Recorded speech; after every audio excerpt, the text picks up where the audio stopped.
இன்னைக்கு மோடி பேசின பேச்சு எப்படி தெரியுமா? நாடாளுமன்றத்துக்குள்ள ஒரு சாக்கடை வந்து பாஞ்ச மாதிரி இருந்தது. ஐயா, இவரையா நம்ம வந்து பிரதமர் அப்படின்ற ஒரு மரியாதையோட கூப்பிட வேண்டியது இருக்கு. மகா கும்பமேளாவை வந்து ஒரு நாகரிகமான மனிதர்களுக்கான ஒரு விஷயமா கூட எடுத்துக்க முடியாது. உண்மையிலேயே இவங்க எல்லாம் மனுஷங்க தானா இல்ல படிச்சிருக்காங்களா அப்படிங்கிற சந்தேகமே இன்னைக்கு நிறைய வருது. கொஞ்சம் கூட வெக்கமே கிடையாதா இந்த பிரதமருக்கு? அப்படி என்ன இந்த மகா கும்பமேளா நடந்து முடிஞ்சதுல இந்த தேசத்துக்கு பெரிய நலன் கிடைச்சிருக்கு? அடுத்த தடவை நாங்க தேதியை குறிப்பிடாமல் நாங்கள் வந்து போராட்டம் நடத்துவோம். அப்ப என்ன பண்ணுவீங்கன்னா அப்ப குப்பை வண்டி வரும், அவ்வளவுதான்.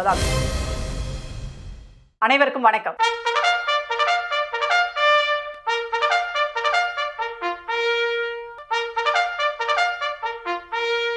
இன்னைக்கு டெல்லி நாடாளுமன்றத்துல தமிழ்நாட்டினுடைய எம்பிக்கள் தமிழ்நாட்டினுடைய உரிமைகளுக்காக குரல் எழுப்பிட்டு இருக்காங்க. தொகுதி மறுவரையறை பற்றி விவாதம் நடத்தணும்னு சொல்லிட்டு நோட்டீஸ் கொடுக்குறாங்க.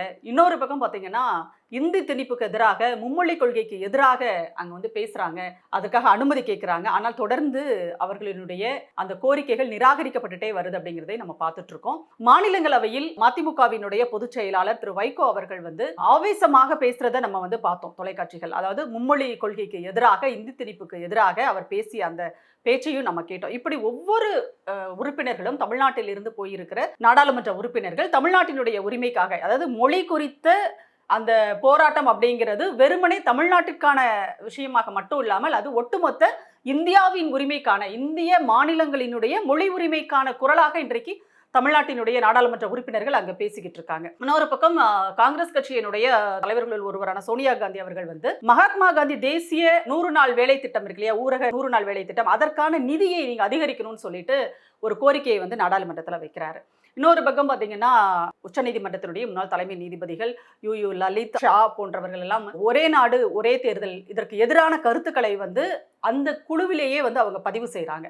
இவ்வளவு பிரச்சனைகள் வந்து நாட்டில் நடந்துகிட்டு இருக்கு. ஆனால் அந்த நாடாளுமன்றத்தில் மக்களவையில் பேசிய நம்முடைய பாரத பிரதமர், பாஜகவினுடைய பிரதமர், அவர் என்ன பேசியிருக்கிறாரு அப்படிங்கிறத கேட்டா, ஐயா, இவரையா நம்ம வந்து பிரதமர் அப்படின்ற ஒரு மரியாதையோட கூப்பிட வேண்டியது இருக்குன்ற ஒரு கவலையும் வருத்தமும், என்ன சொல்றது, ஒரு அவமானமும் நமக்கு எல்லாம் வரும் அப்படிங்கிறதுல எந்த மாற்று கருத்துமே இருக்க முடியாது. ஏன்னா அவர் என்ன பேசியிருக்காரு அப்படின்னா, மணிப்பூரில் நடந்த பெண்களுக்கான அநீதிகள் குறித்து மாநிலங்களவையில் பேசப்படுகிறது. வைகோ அவர்கள் அதையும் பேசியிருக்காங்க. அதை பற்றி அவர் பேசல. தமிழ்நாட்டில் மும்மொழி கொள்கைக்கு எதிராக, இந்தி திணிப்புக்கு எதிராக ஒரு பெரிய போராட்டமே நடந்துட்டு இருக்கு. அதை பத்தி அவர் பேசல. தமிழ்நாட்டினுடைய பள்ளி கல்வித்துறைக்கு விடுவிக்க வேண்டிய நிதியை அவர்கள் வந்து விடுவிக்கல. அதை பற்றி தொடர்ந்து தமிழ்நாடு அரசு வந்து கேள்வி எழுப்பிக்கிட்டே இருக்காங்க, அழுத்தம் கொடுத்துக்கிட்டே இருக்கிறாங்க. இங்க இருக்கிற நிறைய ஜனநாயக அமைப்புகள் வந்து போராடிட்டு இருக்காங்க, மாணவர்கள் போராடுறாங்க. ஆனா அதை பத்தியெல்லாம் வந்து பிரதமர் அந்த அவையில பேசல. 100 நாள் வேலை திட்டத்திற்கு வந்து நிதியை நிறுத்துறீங்க, நீங்க குறைச்சிட்டீங்க, அதனால மக்கள், ஏழை எளிய மக்கள் பாதிக்கப்படுறாங்க, கிராமப்புற மக்கள் அப்படிங்கிற பிரச்சனையை பற்றி கேள்வி எழுப்புறாங்க. அது குறித்தும் அவர் அங்க பேசல. ஆனா அவரு இந்த நாட்டினுடைய முக்கியமான பிரச்சனையாக அங்க எதை பேசியிருக்கிறாரு, ரொம்ப சிலாகித்து பேசியிருக்கிறாரு அப்படின்னா, மகா கும்பமேளா நடந்துச்சு இல்லையா, அதை பத்தி அவர் பேசியிருக்கிறாரு. அப்படி என்ன மகா கும்பமேளா மிக சிறப்பானது அப்படின்னு கேட்டா, அது வந்து அவர் என்ன சொல்றாரு அப்படிங்கிறத பார்த்தாதான் இவங்களுடைய நோக்கம் என்ன, எதற்காக இவங்க வந்து இந்த ஆட்சி அதிகாரம் வேணும் அப்படின்றது ஒரு வெறியோட செயல்படுறாங்க அப்படிங்கிறது நமக்கு புரியும். அவர் என்ன சொல்லியிருக்கிறாரு அப்படின்னா, மகா கும்பமேளா அப்படின்றது அடுத்த தலைமுறைக்கான எடுத்துக்காட்டு அப்படின்னு அவர் சொல்லியிருக்கிறாருங்க. அது எப்படி வந்து ஒரு மதத்தினுடைய பண்டிகை அப்படின்னு கூட கிடையாது. அந்த மகா கும்பமேளாவை வந்து ஒரு நாகரிகமான மனிதர்களுக்கான ஒரு விஷயமா கூட எடுத்துக்க முடியாது. ஒரு நாட்டினுடைய பிரதமர் வந்து நாடாளுமன்றத்துல, மக்களவையில மக்கள் பிரச்சனைகள் குறித்த எந்த கேள்விகளுக்குமே பதில் சொல்லாம மகா கும்பமேளாவை பத்தி அவ்வளவு சிலாகிச்சு பேசுறாரு. அதில் வந்து கோடிக்கணக்கான பக்தர்கள் வந்து இதில் கலந்து கொண்டு சிறப்பித்திருக்கிறார்கள், அந்த பக்தர்களுக்கு நன்றி அப்படின்னு சொல்றாரு. இந்த கும்பமேளாவை ரொம்ப சிறப்பாக நடத்தின உத்தரப்பிரதேச அரசுக்கு நன்றின்னு சொல்றாரு. இப்போ என்ன கேள்வி அப்படின்னா, உண்மையிலேயே இவங்கெல்லாம் மனுஷங்க தானா இல்லை படிச்சிருக்காங்களா அப்படிங்கிற சந்தேகமே இன்னைக்கு நிறைய வருது. இவரையெல்லாம் எப்படி நம்ம வந்து ஒரு பிரதமர்னு ஒரு மரியாதையோட கூப்பிடுறது, எப்படி வந்து அவரை சொல்றது அப்படிங்கிற ஒரு கேள்வி நமக்கு வருது. அதாவது என்னன்னா, ஒரு நாடாளுமன்றம் அப்படிங்கிறது அது மக்களினுடைய வரிப்பணத்தில் நடத்தப்படுகிற ஒரு அவை. அது ஒவ்வொரு நிமிடத்திற்கும் வந்து எத்தனையோ லட்சங்கள் அங்கே வந்து செலவாகுது அதனுடைய செயல்பாட்டுக்கு அப்படின்னு சொல்லிட்டு கணக்கெல்லாம் சொல்றாங்க. அப்படி மக்கள் வரிப்பணத்தை செலவிட்டு நடத்தப்படக்கூடிய ஒரு நாடாளுமன்றத்தில் மக்கள் பிரச்சனைகளை பற்றி பேசாம கும்பமேளாவை பற்றி பேசுறாரு. அந்த கும்பமேளா எப்படிப்பட்டது அப்படிங்கிறத நம்மளும் பார்த்தோம். அம்மன சாமியார்கள் எல்லாம் ஊர்வலமாக போகிற கேவலமான ஒரு நிகழ்ச்சியை தான் வந்து இந்த பிரதமர் என்ன பண்றாரு, நாடாளுமன்றத்துல பேசுறாரு. இல்ல உங்களுக்கு கொஞ்சம் கூட வெக்கமே கிடையாதா இந்த பிரதமருக்கு? இப்ப உலக நாடுகள்ல இத பத்திலாம் பார்த்துட்டு இருந்தாங்கன்னா, என்னடா இது ஒரு நாடாளுமன்றத்துல ஒரு பிரதமர் இத பத்திலாம் பேசுறாரு, என்ன நாடுடா இதுன்னு காரி துப்ப மாட்டாங்களா? இவங்க வந்து பேசுறாங்க, இந்த நாட்டுக்கே நாங்க தான் பெரிய அத்தாரிட்டி, இதுதான் எங்களுடைய தேசபக்தின்னு சொல்லிட்டு, உங்களுடைய தேசபக்தி இப்படிலாம் சிரிப்பா சிரிக்காதா உலக நாடுகள்ன்ற அந்த அடிப்படை அறிவு கூட இல்லாதவங்க தான் நம்மள எல்லாம் ஆட்சி செய்யறாங்க ஒன்றியத்துல நினைக்கும் போது உண்மையிலேயே கேவலமா இருக்கு. அவர் என்ன சொல்றாருன்னா, இந்த கும்பமேளான்றது அடுத்த தலைமுறைக்கான எடுத்துக்காட்டாம் அப்படின்னு அவர் சொல்றாரு.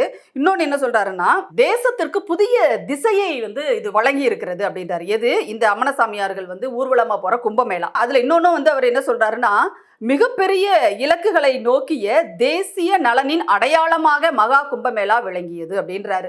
அப்படி என்ன இந்த மகா கும்பமேளா நடந்து முடிஞ்சதுல இந்த தேசத்துக்கு பெரிய நலன் கிடைச்சிருக்கு. ஒரு படகோட்டி என்ன பண்ணாரா, அந்த கும்பமேளாவுல 30 கோடி ரூபாய் சம்பாதிச்சிருக்கிறாருன்னு சொல்லிட்டு யாரு அந்த குரங்கு சாமியார் யோகி ஆதித்யநாத்னு ஒருத்தர் இருக்கார் இல்லையா, உத்தரப்பிரதேசனுடைய முதலமைச்சர், அவர் வந்து ரொம்ப பெருமையா வந்து போட்டிருந்தாரு.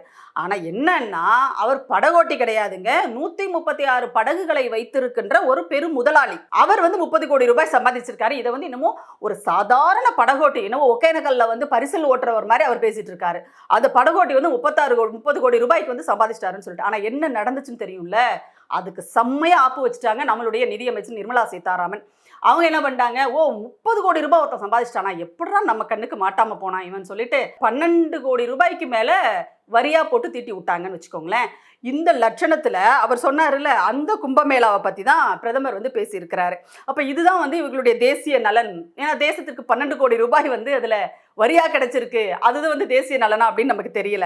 இன்னொன்னு என்ன சொல்றாரு அப்படின்னா, புதிய திசையை காட்டி இருக்கிறது அப்படின்னு சொல்லிட்டு, இதுல இவங்க சொல்ற புதிய திசை, பிரதமர் சொல்லுகின்ற புதிய திசை அப்படின்றது எது அப்படின்னா, இந்து ராஷ்டிரத்திற்கான ஒரு திசையை காட்டி இருக்கிறது அப்படின்றதா வந்து பிரதமர் சொல்ல வருகிற ஒரு செய்தியாக இருக்கிறது. இந்து ராஷ்டிரம் எப்படிப்பட்டதாக இருக்கும்? இன்னைக்கு வந்து நாக்பூர்ல அவுரங்கசீப்பினுடைய கல்லறையை இடிக்கணும் அப்படின்னு சொல்லிட்டு அங்க ஒரு பெரிய கலவரமே நடந்துகிட்டு இருக்கு. அது மகாராஷ்டிரா மாநிலத்தில் இருக்கிறது நாக்பூர். அங்க பாஜக ஆட்சி நடக்கிறது. அப்போ எங்கெல்லாம் வந்து மதத்தை வைத்து கலவரம் செய்ய முடியுமோ அதை எல்லாத்தையும் இவங்க செஞ்சுட்டு இருக்காங்க.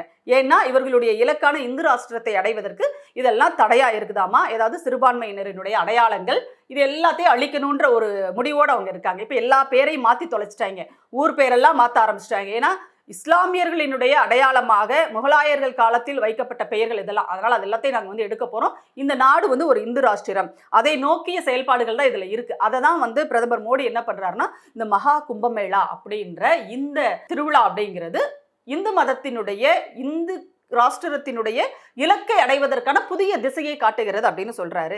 சரி, அப்ப மணிப்பூர்ல நீங்க செஞ்சுட்டு இருக்கிற விஷயம் எதை நோக்கிய திசையை காட்டுகிறது அப்படிங்கிற ஒரு கேள்வி இருக்குல்ல, இதுக்கெல்லாம் இந்த ஆள் பதில் சொல்ல மாட்டாரு. யாரு? இந்த பிரதமர் பதில் சொல்ல மாட்டாரு. 68 கோடி பேர் வந்து அந்த மகா கும்பமேளாவில் அந்த திரிவேணி சங்கமத்துல நீராடினாங்களாம். நமக்கு புரியல.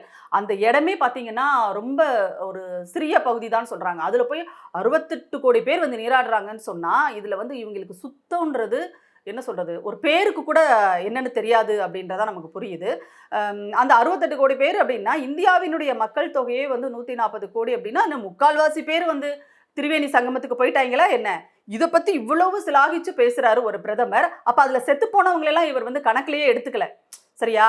ஒரு பேச்சுக்காவது இதை பத்தி பேச தொடங்குறாருல்ல, அந்த செத்து போனவங்களுக்காக ஒரு இரங்கல் ஒரு பிரதமர் சொன்னாரான்னா சொல்லலை. ஏன்னா அந்த ரயில்வே நிலையத்தில் வந்து நடந்த அந்த அட்டூழியத்தையும் நம்ம பார்த்தோம். ரயில்கள் எல்லாம் அடிச்சு நொறுக்கி, ஏன்னா கூட்ட நெரிசல், அந்த மக்கள் என்ன பண்ணுவாங்க? ஏற்கனவே வட மாநிலங்களில் ரயில்வே துறை என்ன லட்சணத்தில் செயல்பட்டு இருக்கு, அந்த மக்கள் அதை எப்படி பயன்படுத்துறாங்க அப்படிங்கிறதையும் நம்ம பார்த்துட்டு தான் இருக்கிறோம். படிப்பறிவில்லாத மக்களை போல அங்கே படித்தவர்கள் நடந்து கொள்கிறார்கள் எங்க வட மாநிலத்தில். ஏன்னா இவங்க அந்த லட்சணத்தில் வச்சிருக்காங்க. மகா கும்பமேளாவை ஒரு பிரதமர் சிலாகித்து நாடாளுமன்றத்தில் பேசுறாருன்னா அப்ப அந்த மக்கள் எப்படி இருப்பாங்க? அது நமக்கு வந்து அந்த கேள்வி வருது இல்லையா? அப்படிதான் அவங்க இருப்பாங்க. அப்போ 68 கோடி பேர் அங்க வந்து கலந்துக்கிட்டாங்க அப்படிங்கிறதெல்லாம் ஒரு பெருமையா? அதாவது என்னன்னா, தேசத்திற்கான ஒரு போராட்டத்திலேயோ அல்லது வந்து ஒரு உரிமைக்கான ஒரு போராட்டத்திலேயோ அவங்க கலந்துக்கிட்டாங்க அப்படின்னா அதை நம்ம வந்து பாராட்டலாம், பெருமைப்படலாம். ஆனா ஒரு கும்பமேளான்றது இந்தியாவை தலைகுனிய செய்கின்ற இந்த நாகரிக காலத்துல இந்த நாட்டுல இப்படி ஒரு திருவிழா நடக்குதாடா அப்படின்னு உலக நாடுகளே காரி துப்பிக்கிட்டு இருக்கிற ஒரு நிகழ்ச்சி. அது ஒரு கேவலமான காட்டுமிராண்டித்தனமான ஒரு நிகழ்ச்சி. இதை வந்து சிலாகித்து ஒரு பிரதமர் பேசுறாரு. இன்னொரு பக்கம் பாத்தீங்கன்னா இவர்களுடைய நோக்கம் அப்படிங்கிறது வெறுமனே வன்முறை அப்படிங்கிறது மட்டும்தான். தொடர்ந்து ஒரு கலவரத்தை ஏற்படுத்திட்டே இருக்கணும், ஒரு வன்முறைக்கான விஷயங்களை இங்க வந்து அவங்க விதைச்சுக்கிட்டே இருக்கணும். இன்னைக்கு தமிழ்நாட்டுல என்ன நடக்குது? டாஸ்மாகை எதிர்த்து நாங்க போராட்டம் நடத்துறோம், ஊழல் நடந்து போச்சு அப்படி இப்படின்னு சொல்லிட்டு. ஏன்னா பிரதமரினுடைய ஆட்சி, உங்களுடைய இந்த நீங்க சொல்றீங்க இல்லையா, மோடி உக்ரைன் போரையே நிறுத்தக்கூடிய வல்லமை பெற்றவர் எங்கள் பிரதமர்னு புகழ்ந்து பேசுனீங்களே, அவருடைய ஆட்சியில நடந்த ஊழலை பத்தி சிஏஜி அறிக்கையே சொல்லுது. கிட்டத்தட்ட வந்து 7.5 லட்சம் கோடி ஊழல் நடந்திருக்கு. இது சிஏஜி அறிக்கையில வந்தது. இது வராம இன்னும் பல ஆயிரம் கோடிகள் இருக்கு ஊழல் நடந்திருக்கு. இது எதுவுமே வந்து இங்க இருக்கிற இந்த அண்ணாமலைக்கு கண்ணு தெரியாது. அவர் என்ன பண்ணாரு, இங்க இருக்கிற ஊழல் எதிர்த்து போராட்டம்னு இதை போராடினாங்க. பிடிச்சி வந்து என்ன பண்ணாங்க, முறைப்படி அனுமதி பெறாமல் அப்படின்றதுனால பிடிச்சி உள்ள போட்டாங்க. இதுல ஒரு கல்யாண மண்டபத்துல எங்கேயோ அடைச்சி வச்சிருந்தாங்க. 5 மணி ஆயிடுச்சாமா, வெளியில விடலையா, ஒரே கத்து, காய்ச்சி முச்சுன்னு கத்திட்டு இருக்காரு அந்த ஆளு. ஏன் 1 மணி நேரம் தள்ளி வெளியில வந்தா என்ன குறைஞ்சிரும் உனக்கு? அதாவது என்னன்னா, நீ சொல்ற மக்களுக்காக போராடுறோம் நாங்க, இதனால வந்து அவ்வளவு பாதிக்கப்படுறாங்க, அதனால இந்த டாஸ்மாக் இழுத்து மூடணும்னு சொல்லி போராடுறல்ல, மக்களுக்காக தான் போராடுறோம்னு சொல்றீங்க. அப்போ ஒரு 5 மணி நேரம் கூட உங்களால வந்து ஒரு கஸ்டடியில இருக்க முடியல அப்படின்னா நீங்களாம் என்ன மக்களுக்காக போராட வர்றீங்க இல்லையா? இன்னொரு பக்கம் வந்து என்னன்னா, ஒருத்தர் வந்து அந்த போலீஸ் வேன்ல ஏற்றும் போது அது நாய் வண்டியிலலாம் நாங்கள் ஏற மாட்டோம் அப்படின்றாரு.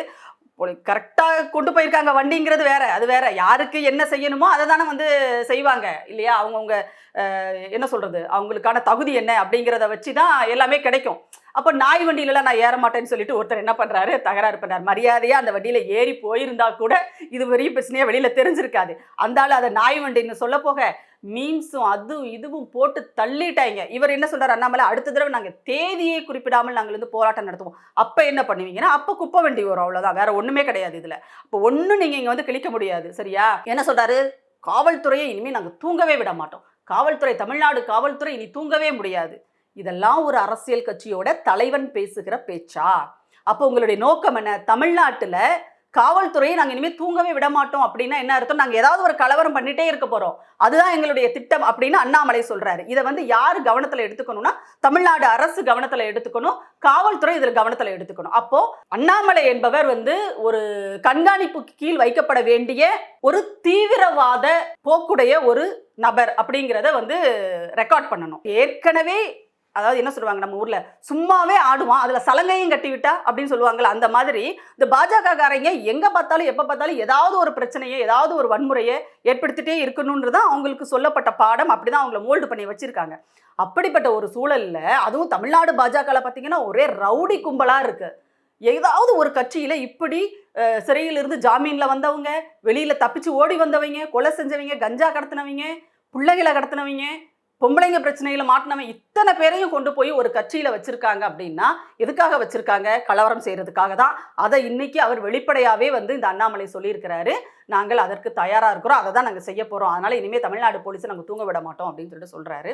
இப்போ இது எல்லாமே இவர்களுடைய ஒட்டுமொத்தமான நோக்கம் அப்படிங்கிறது, பிரதமர் தொடங்கி இங்க இருக்கிற அண்ணாமலை வரைக்குமே எது நோக்கமா இருக்குன்னா, இந்த நாட்டுல மக்களை நாங்கள் நிம்மதியாக வாழ விட மாட்டோம், அவ்வளவுதான் இதுல இருக்கிற விஷயமே. அங்க வந்து அவரு ஏற்கனவே ஒரு தேசிய ஆலோசகராக அஜித் தோவல் அப்படின்னு ஒருத்தர் இருக்கும்போது அவரும் அப்படிதான், கும்பமேளாவை வந்து அவ்வளவு சிறப்பாக நடத்தி விட்டீர்கள் சொல்லிட்டு அங்க உத்தரப்பிரதேசத்துல அந்த பிரயாக்ராஜ் பகுதியினுடைய அந்த மாவட்ட ஆட்சித்தலைவருக்கு வந்து அவர் ஒரு கடிதம் எழுதினார். ஒரு தேசிய பாதுகாப்பு ஆலோசகர் செய்யற வேலையா இது அப்படின்னு நம்ம கேட்போம். ஆனா அவங்களுக்கு வேலையே அதுதான், அதுதான் அவங்களுக்கான வேலையை. அதுலேயும் நாடாளுமன்றத்தில் பிரதமர் இதை பற்றி பேசும்போது, நம்ம ஓம் பிர்லா இருக்கார்ல, ஓம் பிர்லா சபாநாயகர், டேங்க அப்பா, இந்தின்னா இந்தி அவளுக்கு அவ்வளோ பிடிக்கும். அவர் இந்தியில் மட்டும்தான் பேசுவார், ஒரு வார்த்தை கூட அவர் ஆங்கிலத்தில் இது வரைக்கும் பேசி நம்ம பார்த்துருக்கவே மாட்டோம். ஒருவேளை அவருக்கு தெரியாமல் கூட இருக்கலாம், அது தப்பு கிடையாது, அவர் இங்கிலீஷ் தெரிஞ்சிருந்தா பேச போறாரு. அவருடைய அந்த முக பாவனைகள் எல்லாம் பார்க்கும்போது மோடியினுடைய உரை வந்து அடுத்து உலக புகழ்பெற்ற சொற்பொழிவுகளில் ஒன்றா வரப்போகுது அப்படின்ற ரேஞ்சுக்கு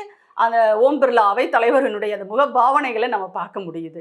என்னன்னா இவங்களுக்குலாம் இது என்னடா டிசைன் உங்களோடது அப்படின்னு தான் நமக்கு வந்து கேட்க தோணுது. ஒட்டுமொத்தமாக எல்லாருமே அப்படித்தான் இருக்காங்க, மேல இருந்து கீழே அடிமட்ட தொண்டர்கள் வரைக்கும் பாஜக ஆர்எஸ்எஸ் கும்பல் அப்படிங்கிறது இப்படிதான் இருந்துகிட்டு இருக்கு. அப்போ இந்த கும்பமேளாவை தான் இவர்கள் தேசிய அடையாளமாக முன்னிறுத்துகிறார்கள். அப்போ இந்த கும்பமேளா திரிவேணி சங்கமத்தில் மட்டும் இது வரைக்கும் நடந்துகிட்டு இருந்தது. இவர் தேசிய அடையாளம்னு சொல்லிட்டதுக்கு அப்புறமா எங்கெல்லாம் ஆறு ஓடுதோ அங்கெல்லாம் இந்த கலிசடைங்க வந்து சேர்ந்துருவாங்களோன்ற ஒரு பயமும் நமக்கு இருக்கு. ஏன்னா இவங்களுக்கு வந்து என்னன்னா, அந்த அந்த அந்த அந்த யாரு இந்த சாமியார்கள் எல்லாம் போனாங்கல்ல, அதுல விதவிதமா போனாங்கன்னு வச்சுக்கோங்களேன். விதவிதமா, அதாவது விதவிதமா ட்ரெஸ் போட்டுட்டு போனவங்கள நம்ம பார்த்திருக்கோம். ஆனா அம்மனமா போனவங்க கூட விதவிதமா போனதை நம்ம இது மகா கும்பமேளாவுல தாங்க நம்ம பார்த்து தொலைச்சோம். இப்போ இவங்க எல்லாம் என்னன்னா அந்த 12 வருஷத்துக்கு ஒரு தடவை நடக்குன்றாங்க. அப்ப 12 வருஷத்துக்கு ஒரு தடவை தான் குளிப்பாங்களா என்ன நமக்கு தெரியல. இப்போ இதுங்கெல்லாம் வந்து மற்ற மாநிலங்கள்ல இருக்கிற ஆறுகளுக்கெல்லாம் வந்துட்டாங்கன்னா நிலைமை என்ன ஆகும்? ஐயோ, நினைக்கிறதுக்கே ஒரு மாதிரி அசிங்கமா இருக்குங்க. அதனால என்ன பண்ணணும் நம்ம அப்படின்னா, வரப்போற தேர்தல், அடுத்த நாடாளுமன்ற தேர்தல் வருது இல்ல, அதோட வந்து என்ன பண்ணிடணும், பாஜகவை மூட்டை கட்டி வீட்டுக்கு அனுப்புற வேலையை பார்க்கணும். இல்லைன்னா இந்தியாவையே நார் அடிச்சிருவானுங்க இவங்க. அதுல மட்டும் மக்கள் ரொம்ப கவனமா இருக்கணும். இப்பவே தெரியுது, நாடாளுமன்றத்துல வந்து இன்னைக்கு மோடி பேசின பேச்சு எப்படி தெரியுமா, நாடாளுமன்றத்துக்குள்ள ஒரு சாக்கடை வந்து பாஞ்ச மாதிரி இருந்துச்சு. அவ்வளவுதான். பாசிசத்துக்கு எதிரான ஸ்டாலின் குரல் நூல் வெளியீட்டு விழா. தகவல் தொழில்நுட்பத்துறை அமைச்சர் மாண்புமிகு PTR பழனிவேல் தியாகராஜன் அவர்கள் சிறப்புரையாற்றுகிறார்கள்.